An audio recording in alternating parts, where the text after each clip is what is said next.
Assalamualaikum warahmatullahi wabarakatuh. Kami dari kelompok 6 yang beranggotakan 3 orang dan saya sendiri Rista Nur Ain. Saya sendiri Yusnia Fajriati. Dan saya Uliana Tasya. Dan kami di sini akan membahas mengenai materi manajemen rapat. Adapun materi yang akan kita bahas yaitu yang pertama pengertian manajemen rapat, kemudian jenis-jenis manajemen rapat, dan teknik pelaksanaan rapat. Simak baik-baik ya. Manajemen rapat adalah proses pengelolaan seluruh kegiatan yang berkaitan dengan pelaksanaan rapat, mulai dari perencanaan, kemudian pelaksanaan, hingga evaluasi rapat. Yang dimana secara umum sendiri, manajemen rapat sendiri ini itu sangat penting di dalam manajemen organisasi, karena sering menjadi sarana untuk koordinasi, komunikasi, dan juga pengambilan keputusan dalam lingkungan kerja. Di sini saya akan menjelaskan ada 3 tahapan dalam manajemen rapat. Yang pertama yaitu perencanaan rapat. Jadi, perencanaan merupakan tahap awal yang sangat penting dalam manajemen rapat karena menentukan keberhasilan dari rapat itu sendiri. Nah, dalam konteks manajemen, perencanaan ini mencakup serangkaian kegiatan yang dilakukan sebelum rapat itu dilaksanakan. Karena untuk memastikan bahwa tujuan dari rapat tersebut dapat tercapai secara efektif dan juga efisien. Yang kedua, yaitu pelaksanaan rapat. Pelaksanaan rapat adalah tahap di mana semua rencana yang telah disusun sebelumnya itu akan dijalankan.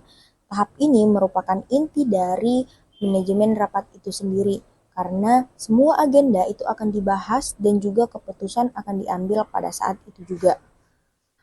Pelaksanaan rapat yang efektif akan menghasilkan kesepakatan atau keputusan yang jelas dan akan ditindaklanjuti. Oleh karena itu, disiplin waktu, komunikasi yang baik, dan juga kerjasama tim itu menjadi kunci sukses dalam pelaksanaan rapat. Nah, yang ketiga yaitu ada evaluasi rapat. Evaluasi rapat ini adalah proses peninjauan kembali terhadap jalannya rapat untuk menilai apakah tujuan rapat ini telah tercapai serta untuk mengidentifikasi kembali kekuatan dan juga kelemahan selama pelaksanaannya. Nah, evaluasi ini merupakan tahap akhir dalam manajemen rapat yang dimana bertujuan untuk meningkatkan kualitas rapat di masa yang akan datang.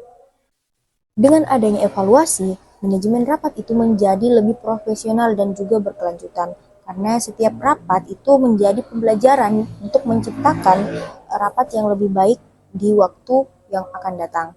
Kemudian evaluasi juga ini menunjukkan bahwa organisasi ini menghargai efisiensi dan juga kualitas dalam setiap proses pengambilan keputusan. Mungkin itu saja yang dapat saya sampaikan kepada teman-teman. Materi selanjutnya akan disampaikan oleh teman saya.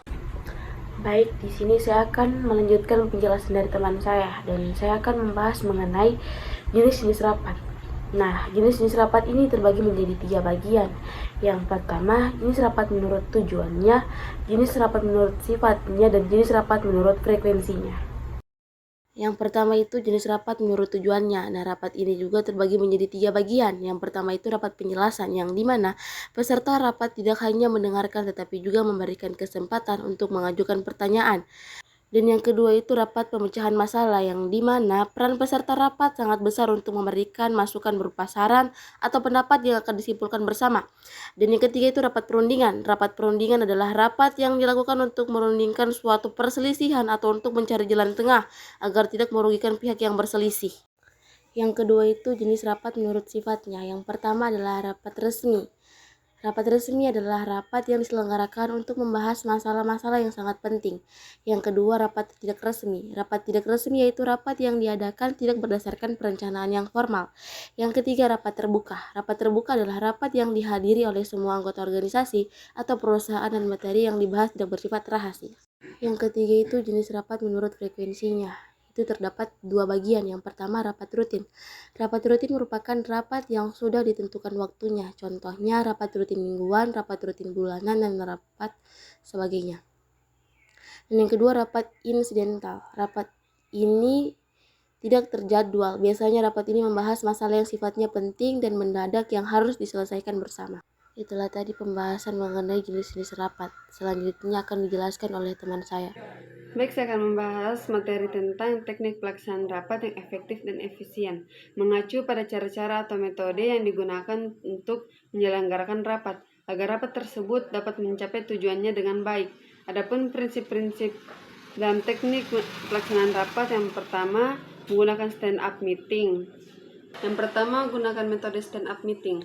Adalah metode rapat yang dirancang untuk mempercepat komunikasi antara anggota tim dengan durasi yang sangat singkat dan fokus pada perencanaan masalah yang ada, terutama dalam pembagian perangkat lunak, namun konsepnya dapat diterapkan di berbagai industri. Adapun manfaat stand-up meeting, yang pertama itu meningkatkan komunikasi dan kolaborasi tim, dan yang kedua meningkatkan transparansi kesadaran tentang pekerjaan tim, dan yang ketiga membantu mengidentifikasi masalah dan hambatan yang lebih awal.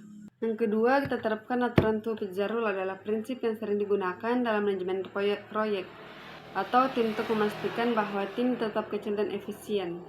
Pun tujuan dari aturan ini adalah untuk meningkatkan efisiensi rapat, yang kedua mengurangi kompleksitas dan meningkatkan produktivitas. Yang ketiga adalah memanfaatkan teknologi, di mana strategi ini menggunakan teknologi untuk meningkatkan efisiensi, produktivitas, efektivitas dalam berbagai aspek kehidupan, termasuk dalam rapat dan komunikasi tim.